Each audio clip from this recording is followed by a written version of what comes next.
Sinisigawan ka. Sinisigawan ka. O ano ang sasagot mo dyan? At para sa mga tao na hinayaan sa kanilang entablado tumayo ang isang bastos at walang respeto, tama lang na hindi ka naging presidente ng Pilipinas. Yun ho yung sinasabi ko, mga kababayan. At tayo din ho, no? Maganda na nasubukan natin as vice-presidente lang. Dahil po kapag kayong panahon na siya na ang uupo o siya na ang ihahalal para maging presidente, alam na po natin ang karakas, alam na po natin ang galawan. Di ho ba? Buti na lang, noong 2022, nagkasundo na si Pangulong Bongbong Marcos ang tatakbo bilang presidente at si Inday Sara Duterte ay dyan lang sa pagka-vice-presidente. Kasi ho, kung sakali na presidente si Inday Sara Duterte, ano sa tingin nyo mangyayari, mga boss? Tingin nyo po yung tensyon na nangyayari sa West Philippine Sea, meron kayang ganon? Wala. Baka tahimik lang. Ano? Kasi panigurado ko, susunod lang yan doon sa gusto nung China.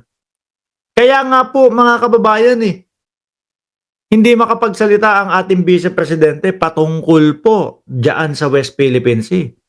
Wala siyang masagot dyan. Wala siyang masabi dyan. Bakit ho?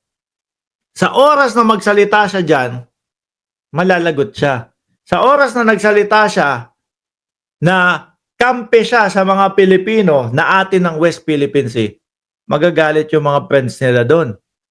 Sila Xi Jinping. Sa oras naman na magsalita sila na kinakampihan nila ang China, laglag ang kandidatura nila sa 2028 election.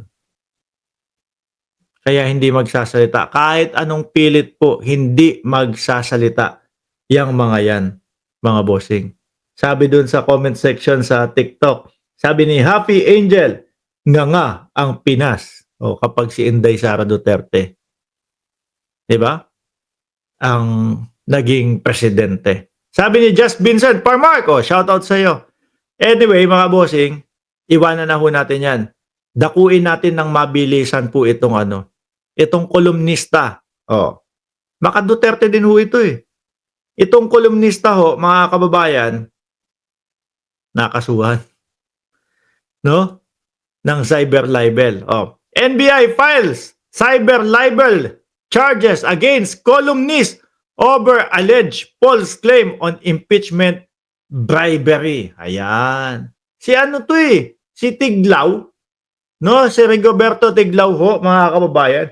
Cebu City, the NBI Central Visayas filed cyber libel against complaint against columnist Rigoberto Tiglaw over an article allegedly containing malicious and baseless claim against Deputy Speaker Cebu 5th District Representative Vincent Duque Prasco, no?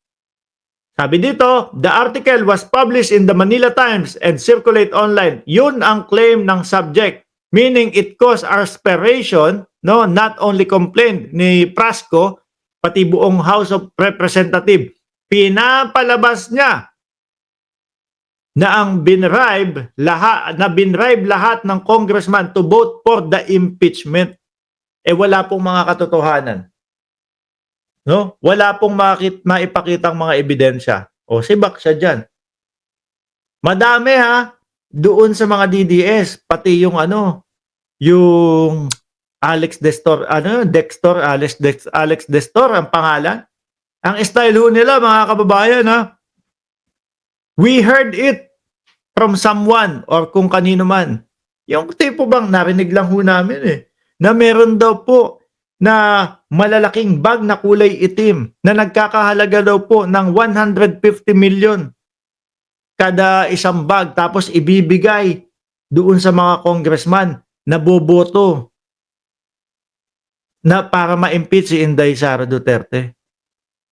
Yun yung mga ganong style nila, mga kababayan. Di ba? Yung mga ganyang style Halata naman paninira yan eh. O iyakan na naman. Ano sasabihin na naman? Sinisikil ninyo ang karapatan pantao, sinisikil ninyo ang karapatan namin na magpahayag. Hindi ho ganun yun. Yung tamang timpla at saktong totoo lang ho ang kailangan. Di ba? Ito pa, yung mga vlogger po na nandiyan sa kabila. Umaabot sila sa punto na ang sinasabi nila, kami na po ang mas magaling dyan. Kami na po ang mainstream media. Sinaklaw na ho nila. Hindi na ho nahiya doon sa mga talagang nagbabalita na nag-aral po ng matagal. Di ba? Sila nga baka mga hindi nga mga nakapagtapos ng pag-aaral yung mga vlogger. Tapos sasabihin mo, kami na po ang mainstream media. Oh. Dapat mga boss, tayo mga vlogger, hanggang reaction lang tayo. Di ba? Kasi para makakuha sila ng scoop na mga ganyan, talagang may mga sinusunod dyan. Ano? May mga tamang proseso yung mga yan. Oh. Lalo na kapag ka ang scoop na kinukuha, buwis buhay. Tayo, ano ba tayo? Wala. Pag nakita na nilang ibinalita na, pag nakita na natin na ibinalita nila, kukunin lang natin, re-reactionan lang natin. Hanggang doon lang tayo, maging masaya na tayo. Kaso sila, gagawa ng storya, gagawa ng kwento. Di ba Ma'am Chris Rose, nakita kita, nagpadala ka ng ganyan. Salamat po. Oh. Di ba? Mga nag-iimbento na. Kasi may nakukuha ng bayad, mga kababayan. Kaya lumalagpas na doon sa kanilang karapatan at umaabot na po sa punto na masampahan na ng kasong cyber libel. Remember kay Banat Bay noong nakaraan, sinibak ni attorney. Correct. Anyway, mga boss, chipa mo, sir, no? Hanggang dito na lang muna ho tayo.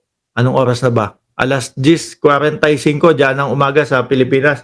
Dito alas 9:45 ng gabi, no? Ako'y magpapahinga naman po. Magpapaalam na, maraming ilan tayo?